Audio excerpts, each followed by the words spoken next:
Waalaikumsalam warahmatullahi wabarakatuh. Baik, alhamdulillah kita dapat bertemu di kesempatan kali ini. Pada kesempatan kali ini kita akan membahas mengenai pendidikan di era masa kini.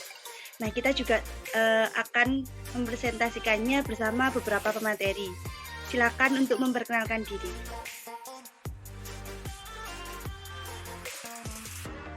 Baik, terima kasih. Assalamualaikum warahmatullahi wabarakatuh. Perkenalkan, nama saya Atta Fauzi Azizi, NIM 19140103. Saya Putri Nur Faizah dengan NIM 19140132. Saya Zuriatul Mukhayyarot dengan NIM 19140110. Saya Prima Juna Setiawan dengan NIM 19140128. Saya Fadilatul Safriana dengan NIM 19140123. Dan dengan saya sendiri, Lela Fauziah dengan NIM 19140107. Nah, jadi di sini kita akan membahas mengenai bagaimana pendidikan di era masa kini. Tidak perlu lama-lama lagi, monggo untuk Mas Atta menjelaskan bagaimana sih kondisi pendidikan pada masa kini. Monggo. Baik, terima kasih Bu Moderator yang terhormat. Perlu diketahui dan bukan menjadi rahasia umum lagi, adanya atau datangnya musibah wabah pandemi COVID-19 yang masuk ke Indonesia memberikan dampak yang begitu signifikan di berbagai sektor, terutama bidang pendidikan. Sempat terhenti pendidikan yang ada di Indonesia karena adanya pandemi, namun dengan paksaan waktu dan tuntutan zaman kita harus tetap melanjutkan pendidikan tersebut. Karena mau bagaimanapun juga masa depan dari negara ini juga salah satu penentunya dari suksesnya proses pendidikan yang ada. Menyoal pendidikan pada kondisi hari ini, tentu adanya pandemi memberikan kita, menstimulus kita untuk mampu survive menghadapi pandemi dengan tetap menjalankan pendidikan yang ada, sehingga banyak inovasi-inovasi baru yang lahir tanpa kita sadari di tengah pandemi ini, seperti masifnya penggunaan media untuk pendidikan saat ini. Pengembangan media juga sangat dipertimbangkan untuk tetap bisa melanjutkan pendidikan meskipun di era pandemi seperti ini. Kurang lebih seperti itu dari saya. Baik, terima kasih untuk Mas Atta pendapatnya. Selanjutnya untuk Mbak Putri. Menurut Mbak Putri, bagaimana untuk pendidikan di zaman now ini? Ya, sekarang kita bicara tentang pendidikan digital di zaman sekarang. Seperti yang kita ketahui, pendidikan sekarang ini sebelum pandemi pun kita udah jarang sekali ya pakai buku. Kita lebih ke pakai laptop atau pakai HP. Nah, apalagi di zaman pandemi seperti ini, kita nggak bisa keluar rumah, kita nggak bisa ke perpustakaan, kita nggak bisa beli buku, karena kita dituntut untuk tetap di rumah aja. Nah, adanya buku digital itu memudahkan kita untuk tetap membaca buku, walaupun penggunaan buku digital ini membuat mata kita sakit, terus karena kebanyakan menatap HP atau menatap laptop, tapi menurut saya penggunaan buku digital ini cukup efektif digunakan di era digital seperti ini.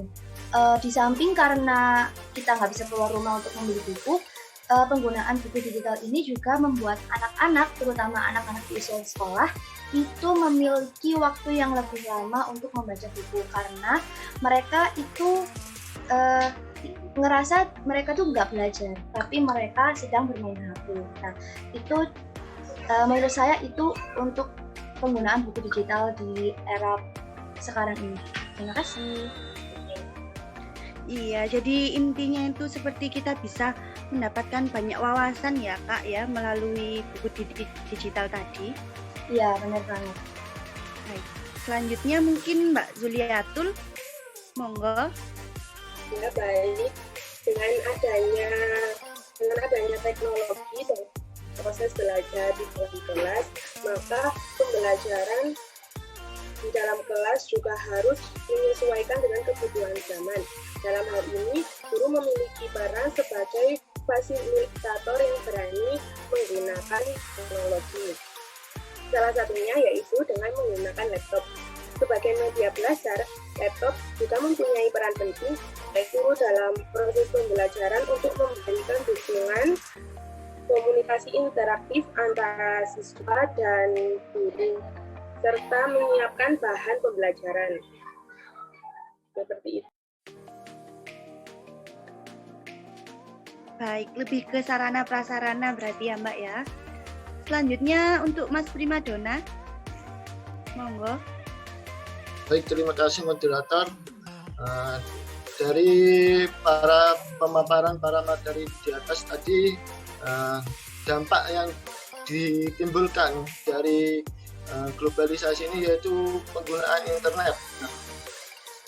Jadi diharapkan pada Indonesia ini khususnya untuk menstabilkan jaringan internet pada daerah-daerah pelosok, sehingga teman-teman kami yang berada di daerah yang tidak terjangkau sinyal dapat belajar seperti halnya dengan kita, dengan sekali klik kita bisa belajar online.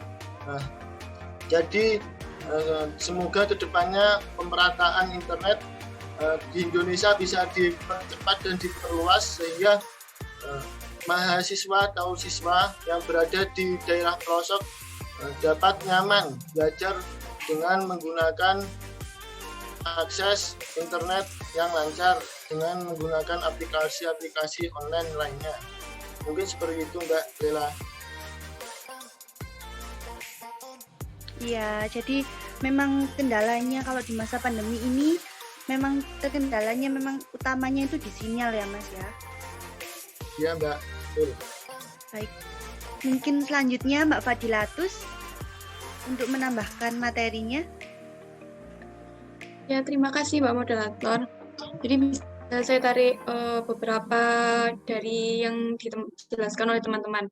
Dari yang mulai belajar menggunakan buku digital dan fasilitas laptop, komputer, dan sebagainya, bisa saya ambil kesimpulan bahwa pembelajaran digital ini lebih ke pembelajaran digital ini tuh dampaknya ke internet. Jadi menurut saya itu lebih baik pembelajaran yang menggunakan asinkronus. Jadi pembelajarannya itu bisa dilakukan dimanapun dan kapanpun. Jadi siswa itu bisa melihat buku digital, melihat video pembelajaran dan sebagainya itu bisa kapanpun dan dimanapun. Agar mereka tidak seperti kendala internet bisa diatasi seperti itu mungkin. Terima kasih. Iya, berarti seperti kelas asinkronus itu ya Mbak Dila ya?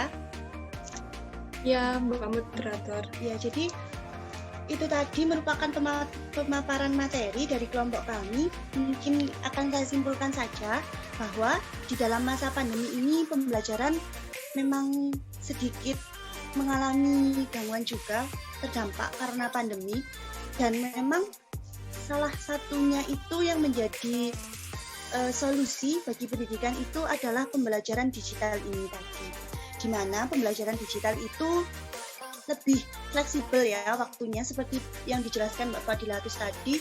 Pembelajaran asinkronus itu bisa dilakukan kapanpun dan dimanapun, dan sekarang juga bisa mencari berbagai sumber itu melalui internet dengan sarana prasarana yang disebutkan Mbak Zulia tadi, menggunakan laptop dan lain sebagainya.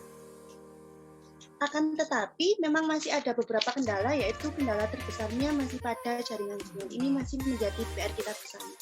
Mungkin itu yang dapat kami sampaikan. Mohon maaf bila ada kesalahan. Akhir kata, wassalamualaikum warahmatullahi wabarakatuh. Waalaikumsalam warahmatullahi wabarakatuh.